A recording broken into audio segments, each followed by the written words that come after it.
wonderful way to start our service. Good morning, everybody. Good morning. Good morning on this beautiful Earth Day weekend, and happy Earth Day to all of you. You're going to notice today our whole service is pretty much themed for the Earth, including all of the photos you're going to see, except for a couple backgrounds, so you can read the text that's on there. All the photos are from our very own garden, so enjoy. Hope as the PowerPoint clicks through, you can take a special notice of some of the photos, and maybe it will inspire you to head on out there and spend some time in our beautiful butterfly garden out there. I wonder if you'll join me to kick off our service with our call to worship. And let us give thanks for the East, for the ancient hills and valleys and streams without end, for the green Atlantic from the reaches of Maine to the Florida Keys, for larch and hemlock, for black bear and mountain trout, for cardinals and eastern bluebirds, for heat in the hayfields of late August. We bless you, O God, for the East. Let us give thanks for the West, for soaring mountains and searing deserts, for waters roaring into the Pacific Ocean, for Columbia River salmon, snow buntings and western meadow larks, for Ponderosa, I always thought that was a restaurant, for Ponderosa and Jeffrey Pine, for the mists of the Oregon coast, and for the Olympic Peninsula.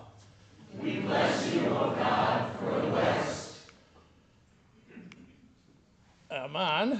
There we go. Let us give thanks for the North, for the bright band of prairie and wheat fields stretching across the land, for the Jayhawk and the loon, for the Badlands of the Dakotas and the lakes of Minnesota, for northern pike and steel eye, for winding two-lane blacktops in the heart of Wyoming. We bless you, O God, for the North. And let us give thanks for that South, for the broad Mississippi Delta and the great Smoky Mountains. Who here loves the Smoky Mountains? I love the Smoky Mountains. For the bayous of Louisiana, for magnolia trees, for this Kiskadee and egret, for catfish and parrotfish, and for the cotton and the colors on the sands and strands of the Southland. We bless you, O God, for the South. We bless you for our Earth. And together we say, Happy Earth Day. Hey, let us rise up in body or spirit and join our voices in a fun, lively, and beautiful song called Sing Out, Earth and Skies. Praise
seated.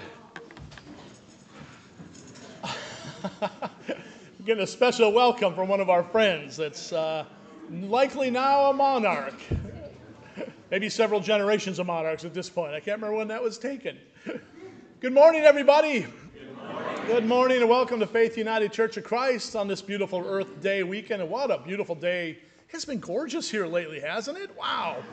We're so lucky to live here for at least the next week or two until it becomes Gehenna, as they say. So a special welcome to anyone who's visiting with us today, whether in person here in our sanctuary. We're delighted to have you with us, and especially as well to our online community, wherever you're coming from. We're all going to be coming to you in the coming months as the heat increases, so we can't wait to see you, but we're happy that you're online with us today. If you are online with us, go ahead and like and subscribe, depending on if you're on Facebook or YouTube, and just send a note to office at Faith UCC if you want to get on our mailing list so we can keep you apprised of the happenings that we have here. And if you're in person, we have a friendship book which we keep on the table in the gathering space, and you can do the same thing out there, and we'll keep you apprised of the many happenings that we have going on here, and they just don't stop. We keep going. Isn't life supposed to slow down after Easter a little bit? That's what I always heard. Not here. We have a lot going on. But today we're just going to pause and celebrate the earth. Just a quick reflection. I was going to do a sermon today based on what Tony had said last week about that Doubting Thomas text, but I think I said enough on it next week about the anti-Semitism in our own scriptures. So go ahead, and Casey was kind enough to cut that clip out and put it on its own. So if you're curious about what I said about that, just go to our Facebook page or YouTube, and you can see that clip there. But how powerful was Tony last week? I mean, was that not?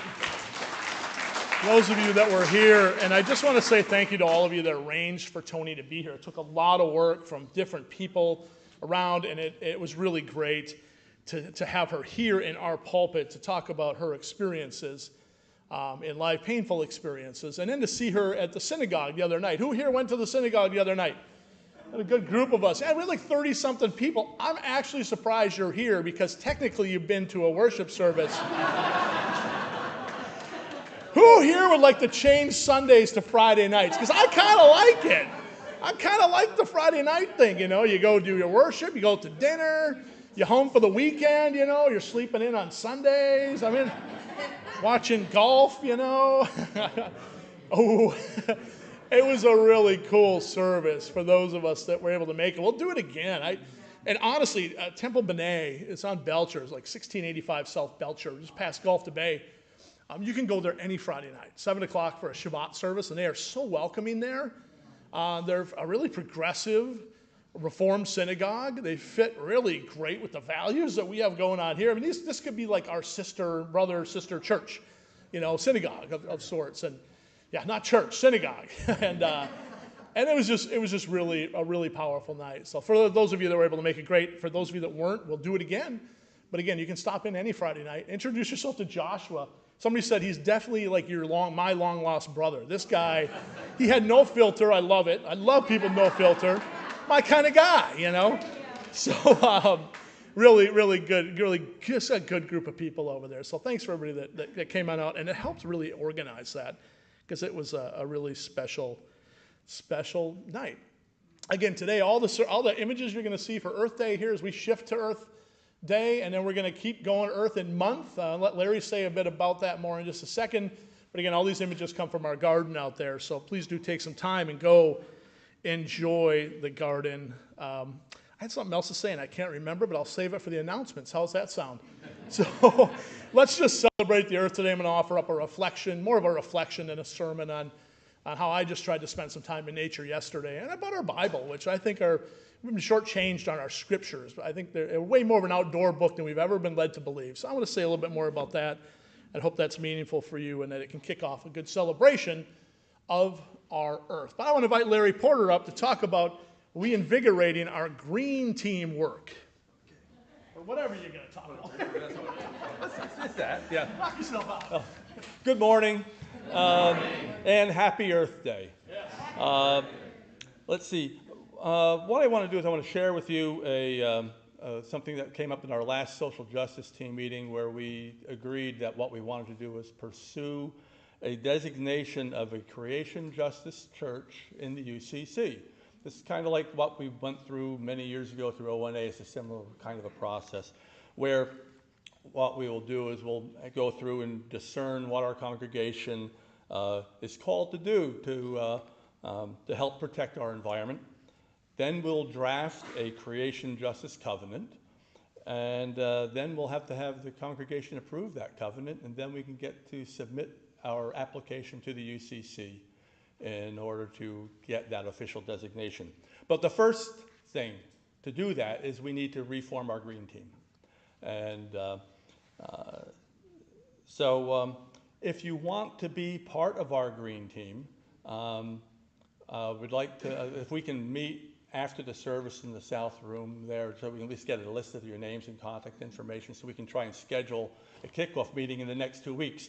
Because I'm heading back north in May. So, so we can at least get things started, and we'll work through the year. We'll see how we can meet through the year when I'm not here. Terry Conroy, who's very heavily involved with, will be very heavily involved with that as well. So if you want to, please meet with us in the back room there.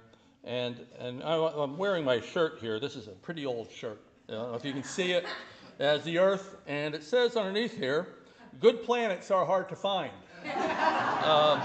And so I don't know if it was probably created many years ago during early Earth Day celebrations. I've had this shirt forever, and it's one of my favorites. So again, we owe it to ourselves, our children, our grandchildren, and so on, to be responsible stewards for our Earth, or our planet, and that God has created for us. So please consider joining our green team. Thank you.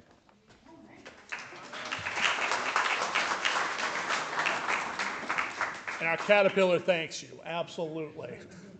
You know, speaking of, we do have there was one milkweed plant out there. And something simple if you want to do for the earth, donate a milkweed plant to the church.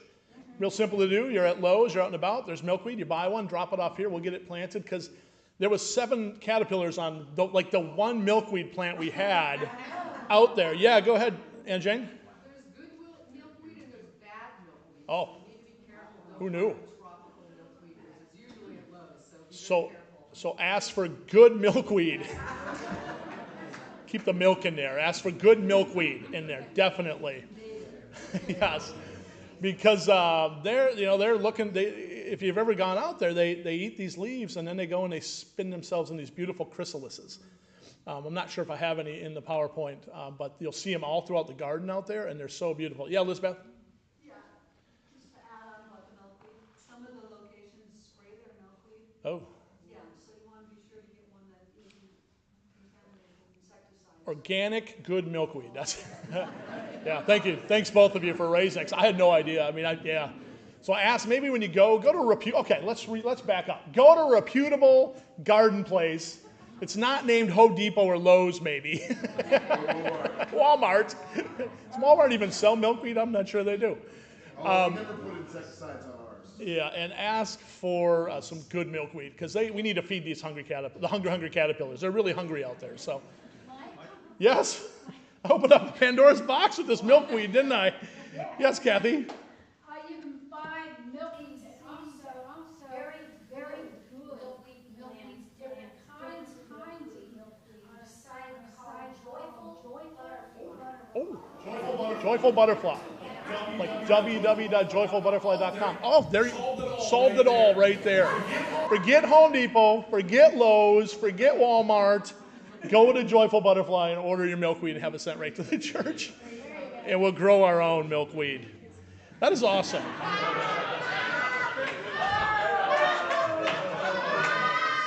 I don't know what was said. I'm going to let it go. I'm not sure. I don't think you need to know, and I don't think I need to know. It sounds like it's something back here. I had a feeling it has something to do with milkweed, but I don't know. So, come on, folks. We're going off the rails. It's too early.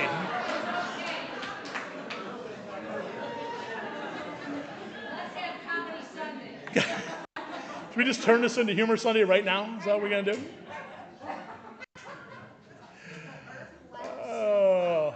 And it's amazing because you go from this, not that. Although that is a statue that was given to us by Mama Liz. And she always called it my black angels. My black angel in the garden, and that black angel is always in the garden. Gary cleans it up. I'll say more about Gary in a little bit. Hold him in your prayers. And that'll be there for a long time. And we have some new statues out there too. I think a St. Francis appeared out in the garden, and a Virgin and a Mary. A Mary appeared out in the garden. And it's really cool. They're both beautiful. They're beautiful statues. So get on out there and check them out. And it's just such a beautiful addition to our garden. This, that turns into this. And it's an amazing process. And it happens every single day out in our garden. And it's a miracle. It really is. I know there's a scientific way it all happens, but come on, it's really amazing. And when you follow that process from milkweed and eat those caterpillars through to that, when they come out of that chrysalis, it's just an amazing experience. So donate some milkweed, and let's have monarchs just flowing all over our property. How awesome would that be? I wonder if you'll join me in just a moment of centering. Close your eyes. Forget all the milkweed jokes. Those aside for now. I'm going to pray some words by a favorite of mine, John O'Donohue. He's a Celtic theologian who died several years ago, but he just left us some gems. And this one is called In Praise of the Earth. Let us bless the imagination of the earth that knew early the patience to harness the mind of time, waited for the seas to warm, ready to welcome the emergence of things dreaming of voyaging among the stillness of land, and how light knew to nurse the growth until the face of the earth brightened beneath a vision of color. When the ages of ice came and sealed the earth inside, an endless coma of cold, the heart of the earth held hope, storing fragments of memory ready for the return of the sun. Let us thank the earth that offers ground for home and holds our feet firm to walk in space open to infinite galaxies. Let us salute the silence and certainty of mountains, their sublime stillness, their dream-filled hearts, the wonder of a garden, trusting the first warmth of spring until its black infinity of cells becomes charged with dream. Then the silent, slow nurture of the seed's self, coaxing it to trust the act of death. The humility of the earth that transfigures all that has fallen of outlived growth. The kindness of the earth opening to receive our worn forms into the final stillness. Let us ask forgiveness of the earth for all our sins against her, for our violence and poisonings of her beauty.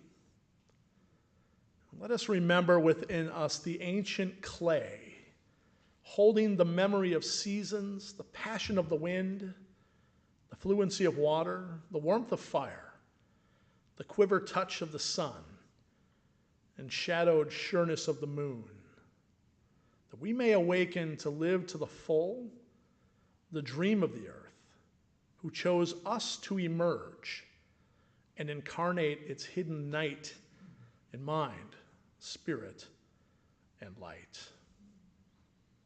In praise of the earth, I wish you a blessed Earth Day weekend. Let us journey ever deeper into this time of worship with the voices of our choir.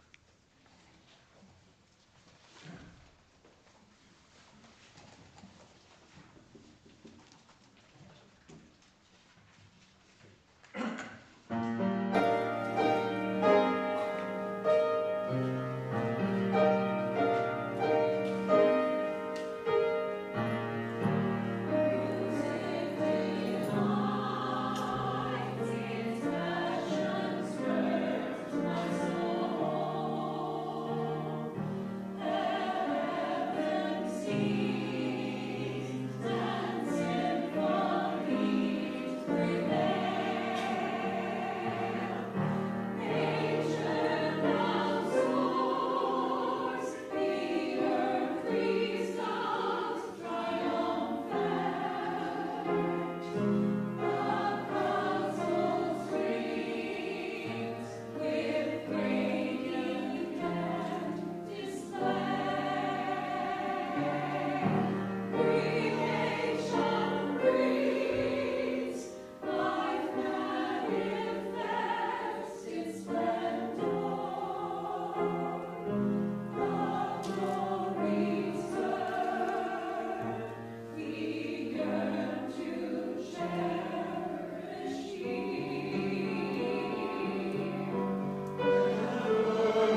Dear Jesus, today remind us to become bird watchers and to bask in the beauty of the flowers that surround us in all their amazing, glory-clothed beauty.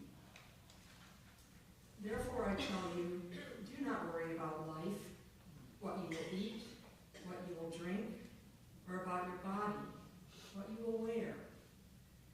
Is not your life more than food, and the body more than clothing?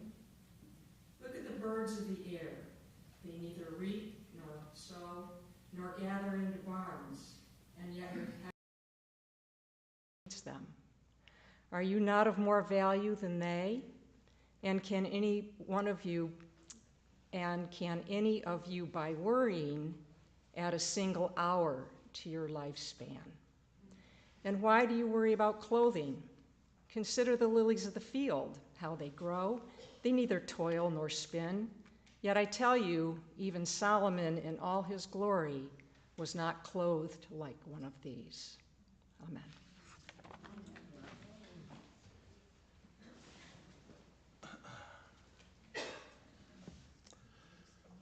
This photograph is so cool because it shows Easter and Christmas for us all together. Lent and Advent all in one shot with flowers that adorned our very sanctuary. Those are poinsettias in the background that Gary planted after Christmas that took off. And that's an Easter lily that he planted right after Easter. So kind of our high liturgical seasons all combined into one photo, which is pretty amazing. I do want to say real quick, I was going to save this for the concerns, but hold Gary Hart in your hearts and prayers. Gary is in the hospital right now. He's been dealing with some bad AFib, and he's been taking a lot more breaks and staying home more.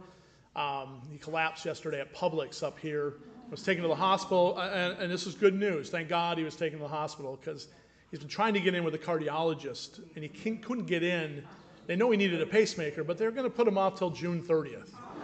So he told me last night when I talked to him, he said, I don't think I would have made it. So thank God he's at the hospital. They got him there. He's going to have a pacemaker put in tomorrow, and it's going to speed that whole process up. That should have already happened. So I know Gary's probably not online. So yes, Sue. Mike, what hospital? Countryside Meese. Meese Countryside. You got it. You got it. Yeah, thanks for that. He's a great guy. This is his work right here. This is his work. Every time you go in the garden, it's his work. So, yeah, hold Gary in your heart and prayers. He does such great things out there. He's our Gary. I want to add a second reading today. This one by ecologist, spiritual ecologist. I call him Wendell Berry. I love Wendell Berry. And if you don't know who Wendell Berry is, just go Google Wendell Berry and read some great stuff he's put out. He wrote this. I don't think it is enough appreciated how much an outdoor book the Bible is. It is best read and understood outdoors, and the farther outdoors, the better. Or that has been my experience of it. Passages that within walls seem improbable or incredible, outdoors seem merely natural. This is because outdoors we are confronted everywhere with wonder. We see that the miraculous is not extraordinary, but the common mode of existence. It is our daily bread. Whoever really has considered the lilies of the field or the birds of the air and pondered the improbability of their existence in this warm world within the cold and empty stellar distances will hardly balk at the turning of water into wine, which was, after all, a very small miracle. We forget the greater and still continuing miracle by which water with soil and sunlight is turned into grapes. End of reading. Thank you, Wendell Berry. In honor of yesterday and the annual global celebration of Earth Day, something we will continue not only today, but we'll do so as we kind of journey throughout May, as Larry shared, and trying to rebuild our green team. I want to share a favorite story of mine from a wonderful book by author Sue Monk Kidd. I know many of you have read Sue Monk Kidd. This excerpt comes from the book When the Heart Waits. And I highly recommend you pick up a copy to enjoy it. It's deeply spiritual, and it's really grounding in simplicity and wonder. It's a great summer read as we head into the summer reading months when it's just about too hot right? To go do just about anything else. So put that at the top of your reading list. She wrote about this experience of a moment of stillness that she had that just kind of came upon her. A bird, a simple bird, and the interconnection of those two moments as they became one. And I find it layered with meaning. But in particular for us today, I want to focus on this Earth Day. I want to focus on her idea of the healing power of grace. That word grace, that as I see it, finds and I think as she sees it too, its true source and fulfillment in the natural world around us. It can mediate grace to us, and that is what she's trying to get through in this story. So hear this story from Sue Monk Kidd. One afternoon as the children watched television, I folded laundry. We heard a terrible thud against the patio door. I turned in time to see blue wings falling to the ground.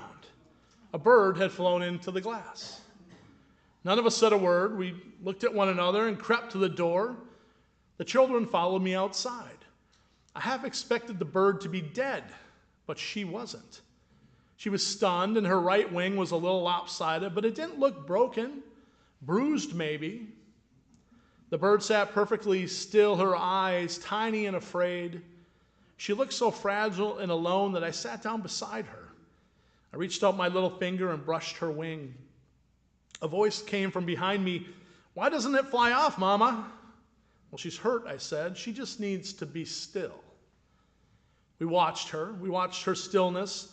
Finally, the children wandered back to the television, satisfied that nothing was going to happen for a while, but I couldn't leave her.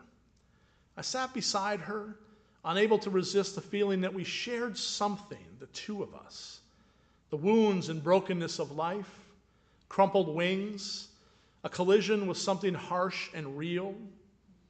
I felt like crying for her, for myself, for every broken thing in the world.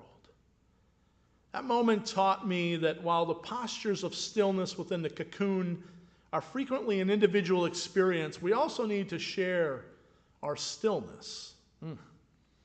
Bird taught me anew that we're all in this together, that we need to sit in one another's stillness and take up corporate postures of prayer.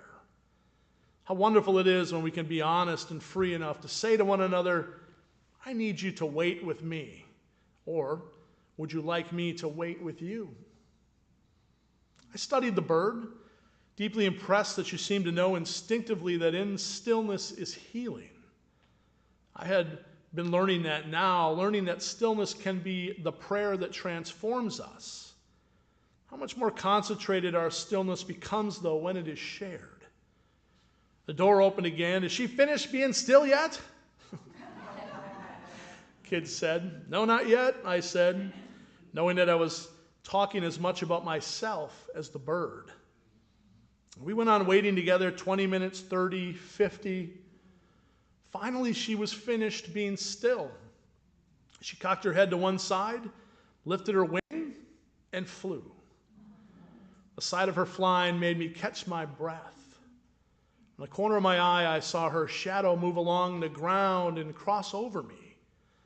Grace is everywhere, I thought. I picked myself up and went back to folding laundry. End of story. Isn't that awesome? Yes.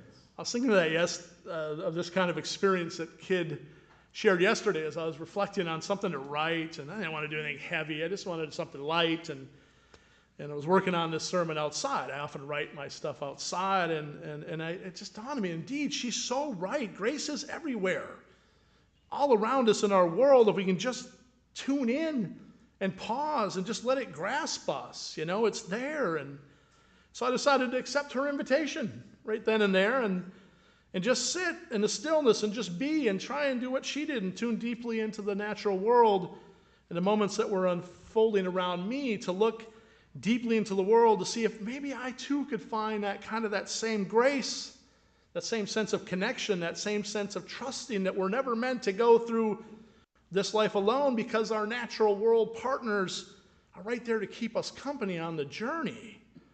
I got to tell you, the experience was breathtaking and transformative, and it made me realize I don't do this enough. I don't do it enough.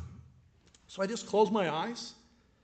I felt the gentle, you can close your eyes, imagine with me. I felt the gentle and visible winds cutting through the thickening and creeping humidity as it was kind of starting to emerge from the air around me. And after a while, I opened my eyes to the natural drama that was unfolding and watched as the sunlight and the breeze joined forces to make little palm trees and the large pine over my head kind of dance and come alive in this kind of shimmering dance. And I watched these two playful squirrels, zigzag around tree trunks, chasing one another, and looked like really playful frivolity.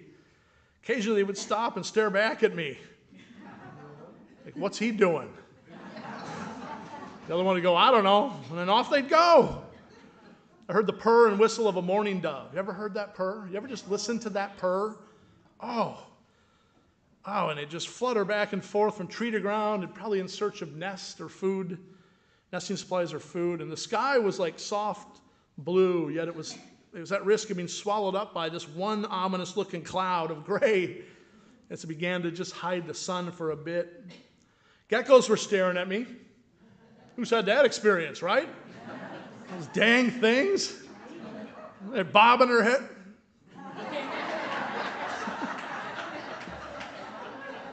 I was just looking at them. I'm like, what? Bobbing their heads up and down. And then they go, and that orange thing comes out. You seen that? You Floridians, you online folks might be like, what's he talking about? You got to come down and see these geckos. A big orange thing just goes out. I'm like, what does that even mean? Are you trying to show off? It's a male geckos. We learn something every day. I just wonder what they're thinking as they're staring at me, my table. Isn't it amazing how, if that was a palmetto bug, I'd be screaming and running for the hills. I'd be like, oh my God, get my shoe! And I'd be like, brr, brr. But as a gecko, I'm like, oh, it's such a cute little gecko thing, yes. I reached out after I was bored with the geckos for a little bit. They got bored with me, I think is what it was. And they just wandered off. Enough of this guy. And I touched an aloe plant that was on my patio table, noting that, touch that soft, spongy, kind of rubbery feel. I marveled that inside that one little branch was a healing balm that science can't even begin to touch, to replicate. Think about that. I heard songbirds that I couldn't even see singing and chirping their sweet sounds. I tried to whistle back at them, and I think it just made them mad. From the feelings of the warm breeze to the sounds and diversity of living things creeping and calling and playing all around me, to the incredible palette of color that was on fire around me in just my one tiny little corner. That's just one tiny little corner of my yard. I realized that Sue Monk Kid is right. Grace is everywhere. If we just, again, take the time to stop and smell the roses, as they say, and rest in it. And it's especially alive in the creation that surrounds us, and that sense of interconnection with the natural world. It's perhaps our strongest and most enduring bond. Though, I'm just going to say, when it comes to our religion, we're never really taught that, are we? Anybody grow up with that sense of environmental grace? No? Yeah. I didn't either. So I think our religions have shortchanged us, or our religion in this case. And that's unfortunate. For the best of the Bible, which, let's be honest, formed most of our religious upbringings, right, in this room, or maybe even perhaps does now, well, it's all about the grace inherent in the beauty in the natural world around us and the things that happen in the midst of it. That's why I've always loved that short reading from Wendell Berry. It strikes me just how true his words are, that the Bible is not necessarily a book for the indoors. It's really an outdoor book, and is best experienced in the outdoors, and therefore our spiritual lives are really not meant to be lived indoors either, but rather in the natural world around us that are composed of moments just loaded, just dripping with grace. The Bible has been telling us all along that grace is to be found outside and not necessarily in four walls of a church. But our religious tradition has just done a poor job of letting us explore that and letting us imagine what that means. I mean, think about it. Just a quick journey into our holy book. Outdoors is where most of the stuff happens, right? It was an outdoor culture back then. That's what our sacred texts are full of. And the Bible's full of stories that take place in gardens or along banks of rivers. Some of the best stories happen on the banks of rivers or on hillsides or under the stars or in the waters or sometimes even on the waters, right? Stories of grace abound. Grace abounds in caves and in deserts and on mountaintops and on traveling roads or in wheat fields, olive groves, vineyards. Some of my favorite happen in vineyards. And among the lilies of the fields and the birds of the air, as we just heard in Matthew that Anne read for us. And grace happens outdoors as well, like water wells with men and women, strangers meeting and becoming friends, enemies at one time becoming friends. Grace happens there. Grace happens in a field on a hill as a father watches for a son out amongst the field and the crops, watches for a son to return home. And grace happens on the side of roads in the dirt even, as a man cares for another, a complete stranger. Grace happens. And we can go on and on. The books of the Bible, in fact, were formed and they were passed on orally outdoors. It's not necessarily indoors at all. They were passed around by people sitting around campfires. Think about that. Under the stars and the experience of God that people passed on in those ancient times were imbued with this sense of awesomeness, the awesomeness of nature and the created order. Awe and wonder are the hallmark of so many of our sacred stories, but we're not taught that. And then they think about some of the other stories. They created stories, those ancients, for us, like of how does the Bible begin? Anybody know? Well, I know in the beginning. Yeah. I got that. Thanks. I was at the synagogue too the other night when that difficult question was posed to us. It begins with a story, it begins of God, wandering through a garden. Think about that. In the cool breeze of a lush garden. And they told stories about that. And they told stories about humanity, us being created from the dirt, from the dust of the earth. They told stories of how rebirth and cleansing comes from the coolness of being dipped in the waters of a flowing river. So the sacredness of the earth, the healing powers of the natural world, the peace that comes from the cosmos around us, they've always been the things of our sacred book, even if we weren't taught that they were, that they have to happen, things have to happen between four walls and a roof. Can we tear the roof off this place? What do you think? Would you like to be under, okay, well maybe the air conditioning bill wouldn't, but wouldn't you like to be under the sky? And then we could worship on Friday nights under the stars. How cool would that be? So it's time. That's what I came away with yesterday. It's time to reclaim the outdoors as the heartbeat of our spiritual lives and bring the natural world into the heart of our faith as it was intended to be from the very beginning, as the mediator of grace, a grace that doesn't need to be merited, grace not given by some guy in the sky, grace that doesn't need to be earned, as theology too often has taught us, but it's just there for us to live our lives by. What a different world and a different faith we would have if we took that approach. That's where Wendell Berry is, I know that. And that's what today is about as we celebrate the earth. It's all about, and about what the month of May, where we're going to really celebrate the earth in different ways, and we're going to celebrate all the grace that nature imparts to us. That's what it's going to be about. And the hope is that during this time, you can accept Sue Monk Kids' invitation to open yourself to the reality of the natural, amazing and simple, ordinary yet extraordinary nature of grace that is all around you when you leave these four walls and go out into the world, into nature. So I'm going to invite you, please, today, tomorrow, in the coming weeks, heck, all the time. Make this a spiritual practice. Go sit in the garden, or go walk along the waters at the beach, or go sit on your patio and just grab your favorite outdoor bench, or just tune into the world more deeply in some way. And I guarantee you're going to find yourself changed by the experience. And if you can make this a practice, your spiritual life can and will take on new dimensions of grace, for that's the power of the natural world in which we live and move, in which you live and move and share your being. And don't ask me, ask Sue Monk Kidd and the sense of grace she found that came from a simple moment and a chance encounter with a blue bird on a window ledge. I want to close this short earth reflection today with some words from the prayer book at the synagogue the other night. I had like Mission Impossible music playing as I was snapping photos. I was trying to make it look like I'm paying attention to the rabbi, and I'm like snapping photos of all these cool prayers in this prayer book. I felt so, you were doing this. Like, don't look at me like that, Carl. You were doing it too. You were doing it too, pal. Like, doo-doo-doo. Like, I'm like, got my phone out, like, click. No one heard that. Click. Is he taking photos of our prayer book? Yeah. Guilty as charged.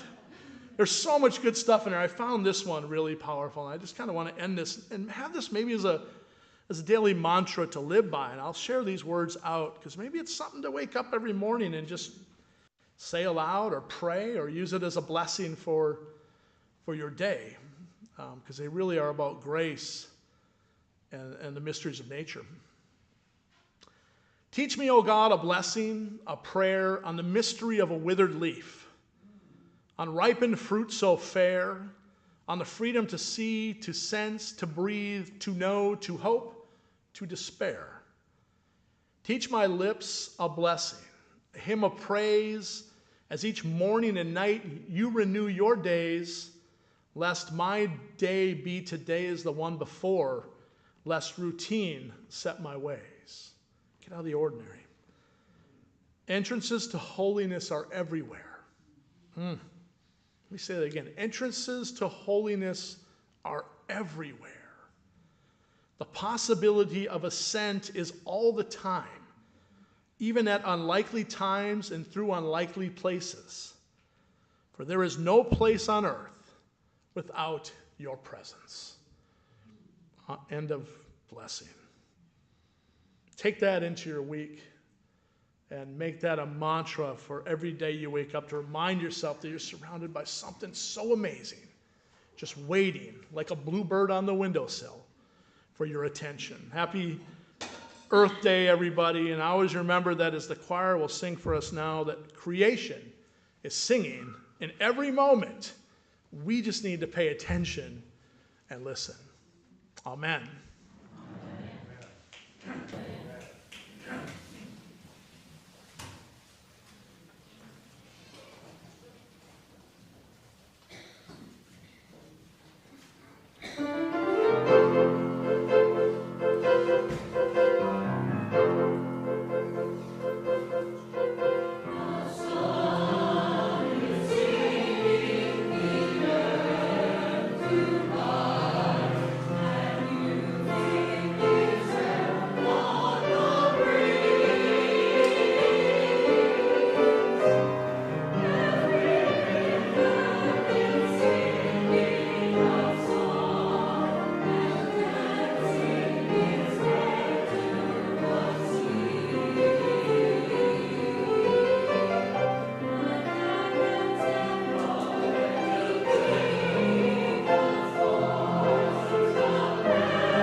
finish. Whew.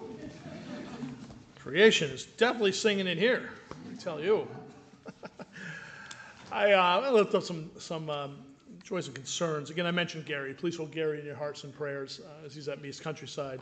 And we'll be undergoing a pacemaker procedure tomorrow. So hopefully he's back in the garden in a week or two, because that's where he loves to be. So can't keep him out of that place, let me tell you. That's where he finds his life.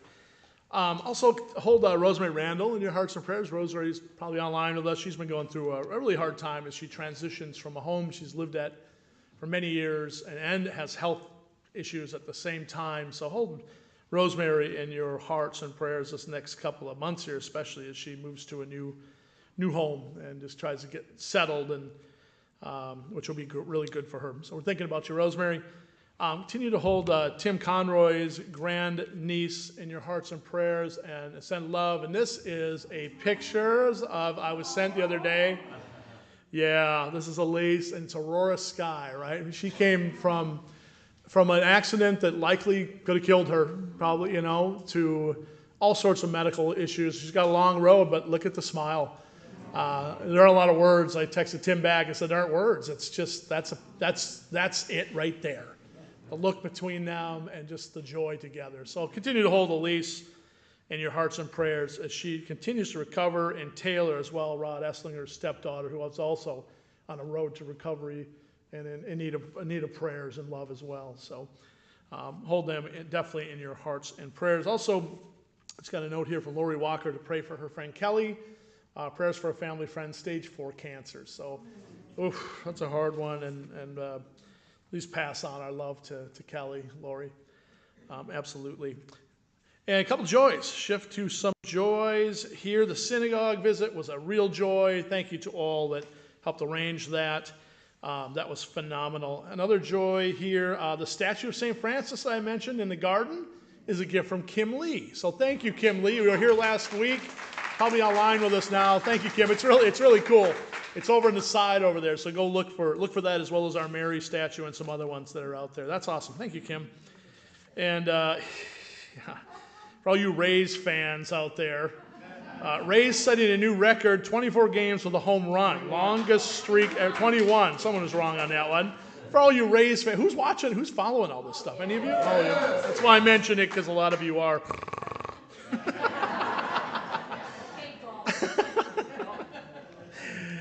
Hold all of these joy. Oh, and one last huge joy. This was given to me this morning to present to us and to put up somewhere here. This is a certificate of appreciation to Faith United Church of Christ on behalf of the Board of Directors at HEP, the Homeless Empowerment Program. Thank you for 100 hours of dedicated volunteer service in 2022. That is pretty cool.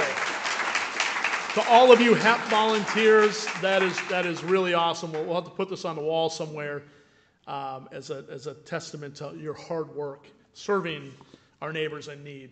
So thank you. That's awesome. Something to celebrate. Will you join me in a little time of prayer, a little deeper time of prayer? We'll take these, as we journey into this time of stillness, let us bring these concerns, our joys. Let us bring our hopes and our fears, our struggles, our triumphs.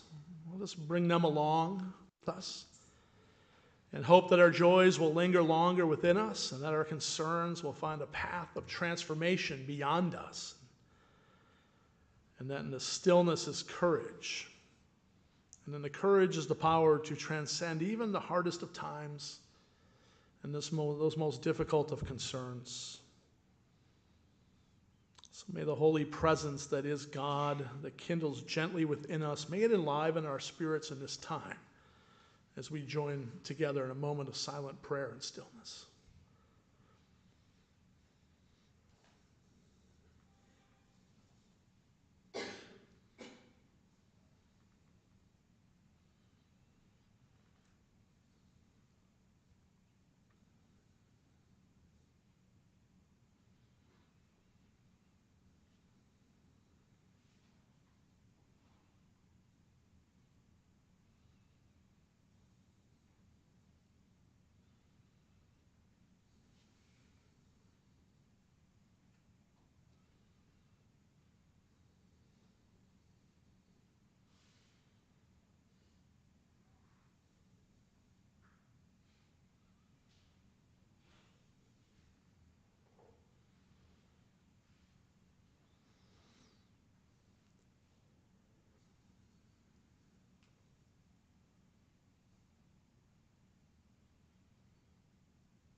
As we journey back to the realm of words, this prayer written by the gentle Francis, Pope Francis, a true lover of the earth. This beautiful prayer that he wrote. Holy One, you are present in the whole universe and in the smallest of your creatures. You embrace with your tenderness all that exists. To pour out upon us the power of your love, that we may protect life and beauty and fill us with peace, that we may live as brothers and sisters, harming no one. O God of the poor, help us to rescue the abandoned and forgotten of this earth, so precious in your eyes. Bring healing to our lives, that we may protect the world and not prey on it, that we may sow beauty and not pollution and destruction. Touch the hearts of those who look only for gain at the expense of the poor and the earth. And teach us to discover the worth of each thing, to be filled with awe and contemplation, to recognize that we are profoundly united with every creature as we journey toward your infinite light. We thank you for being present with us each day. Encourage us, we pray, in our struggle for justice, love, and peace. Beautiful words of prayer of Pope Francis. I wonder if you'll join me now in praying a beautiful interpretation of that ancient prayer that Jesus taught us to pray from the hillsides long ago. I love this version of it. It's kind of an earthy version. Will you join me? O cosmic birther of all radiance and vibration, soften the ground of our being and carve out a space within us where your presence can abide. Fill us with your creativity so that we may be empowered to bear the fruit of your mission. Let each of our actions bear fruit in accordance with our desire. Endow us with the wisdom to produce and share what each being needs to grow and flourish. Untie the tangled threads of destiny that bind us as we release others from the entanglement of past mistakes. Do not let us be seduced by that which would divert us from our true purpose, but illuminate the opportunities of the present moment. For you are the ground and the fruitful vision, the birth, power, and fulfillment, as all is gathered and made whole once again. Amen. That comes from Interfaith Power and Light. I've always loved that version of our prayer. Hey, some quick announcements before we join one another in a time of hospitality or go to lunch. The Out to Lunch Bunch is beginning today at BJ's Brew House at Countryside Mall at 12:30. Please let Christine or Natalie, they're right up front here. This is kind of a new thing that they want to get going, just to go out and have some social fun. Let them know if you want to join them. Because they will call ahead and make sure that there's a table. No problem there. So talk to them for that. And what a cool thing. Go out to lunch, get to know one another, and have a good time. Also, if going out to lunch, you're like, I had a big breakfast, I'm good. We got music in the garden, strings and things today. Music in the garden following our service. Did I hear last night's drum circle had 37 people at it or something like that? That's amazing. That's awesome. That is really cool. Let's keep building that up. So every fourth Saturday, we inundate our garden with the sounds of wonderful music. That is pretty cool. So watch for more information on the next one if you missed last night. But check out Strings and Things Today, Music in the Garden, right after our service. And you don't need to have anything, right? You can just come out there and bang on the picnic table or something, right? You get some drums. Yeah, you can make your own stuff. So, yeah. Love is Love. Tomorrow night, there's two really cool things if you're looking for something to do on a Monday night. The first one, Love is Love, is kind of an LGBTQ 101 at Temple B'nai Israel. Just trying to get some folks to say, don't get me going. What's going on in this state right now when it comes to some of the bills that are coming out of Tallahassee, which are insane, against our LGBT folks, it's just crazy right now. So we're going to talk more about that, definitely during Pride Month, but well before then as well. Because they're scary. There's some scary times right now. So that's why Temple B'nai Israel is like, let's have a night to talk about that. So that is tomorrow night. I think it's at 7 p.m. if you can see it up there at Temple B'nai Israel. So join them for a good discussion. And if you made it to that first Interfaith Story Circle, remember the one we had in the back here about a month ago? There's going to be another one tomorrow night at First Presbyterian. It's kind of the second one that they envisioned. We were the first. They'll be the second. 7 p.m. tomorrow night. And this one's going to be focused on stories from the earth. But I know a whole bunch of you found that really meaningful the last time you were here. So talk to me if you want me information. I can pass you on to Katie, who is organizing that over at First Presbyterian Church, 7 p.m. tomorrow night. Two great events to go to tomorrow. Our own poet, Tim Conroy, will be Oh, really? Tim will be there? Oh, cool. I know Tim was a part of the first one too. That is awesome. Tim will be sharing a story or some poetry maybe tomorrow night. So check that out at First Presbyterian Church. Another reminder, next week, Florida Holocaust Museum. That trip is coming up next Sunday. The tour starts at 1:30. We really want to try and get down there by 1. It's $9 a person, really good rate. The thing is we have to pay them with one check. So you just don't plan on going down there to make a payment. They want one check from the church. So if you're going, please make sure you have payment here, your $9 by Wednesday, or at least let them know you're going to be going so we can make the check out for the right amount, and then you can pay afterwards. But if you can, pay by Wednesday. Sign up today. There's a list on the table out there. You can sign up. What do we have, like already 30, 40 going, I think? It's going to be over 40 going. So that'll be at the Florida Holocaust Museum next Sunday. We'll carpool from here right after the service. We'll keep the service a little more brief so we can have time for some quick hospitality. And then if people want to grab lunch, they can do that and head on down and visit a really powerful place in the Florida Holocaust Museum. So if you have more questions, I talked to Barbara. She's right in the center there. She'll be happy to answer any questions or give you directions on anything that you need. And you can just drive down there as well. If you're just going to be out and about, you can head down there. Just be there by 1:30 at the latest. Get there maybe more 1:15 if you can, because we're going to have docents to give us tours. So should be a really powerful day. $9, good time for some community building. Be a part of it next week. Pride Night is coming up June 10th. I know you have to endure a baseball game, but it's worth it for Pride. For Pride. Tickets are $32. Talk to our own Casey over here. He will guide you for anything you need to. Let's get a big old group and go out 410 on June 10th and have a great time celebrating the Rays and especially celebrating Pride Night. I'm so glad they have not been intimidated into not holding something like that. Thank God for the Rays. I'll go just for that, just that they have not bowed to pressure and not, because didn't one city already canceled their Pride? I saw Port St. Lucie or Port Charlotte or canceled Pride because they didn't want to have anyone in drag. They were afraid of what was going to happen. So we're not going to do that here. And we're going to celebrate Pride big time in June. And watch for the Dunedin events as well. There's a ton of stuff coming up in Dunedin in June. So that should be really powerful stuff. But Pride Night, June 10th, mark it on your calendar. And finally, thank you for your incredible generosity.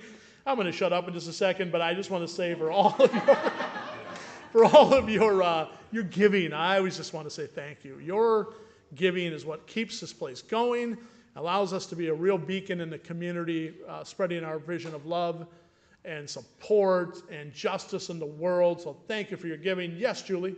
244 pounds was donated to Dunedin Pier. Yeah, speaking of your giving, thank you.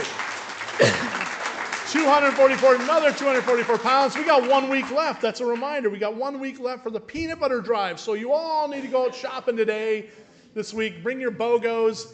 Next Sunday, we'll get them over there on Monday morning, and we'll hit that May 1st deadline and see where we come in with all those other churches for our peanut butter and jelly challenge, filling those shelves and helping out hungry kids. So thank you for your incredible generosity.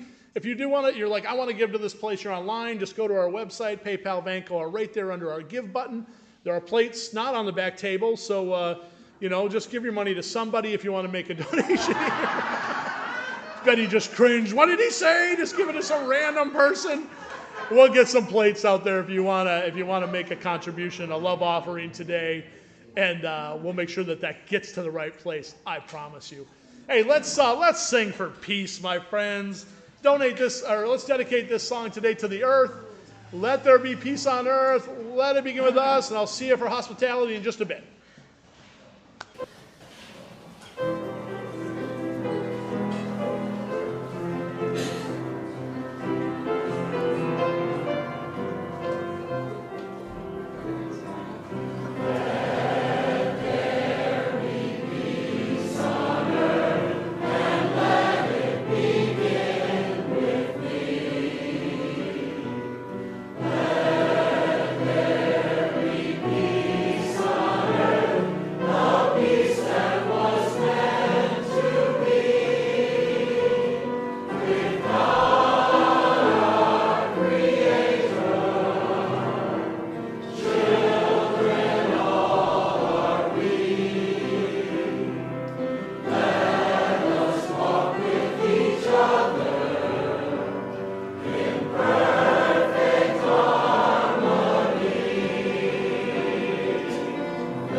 everyone. Happy Earth Day. Love our God. Love one another. Amen. Woo. Good stuff, everybody. And check out Brian's shoes.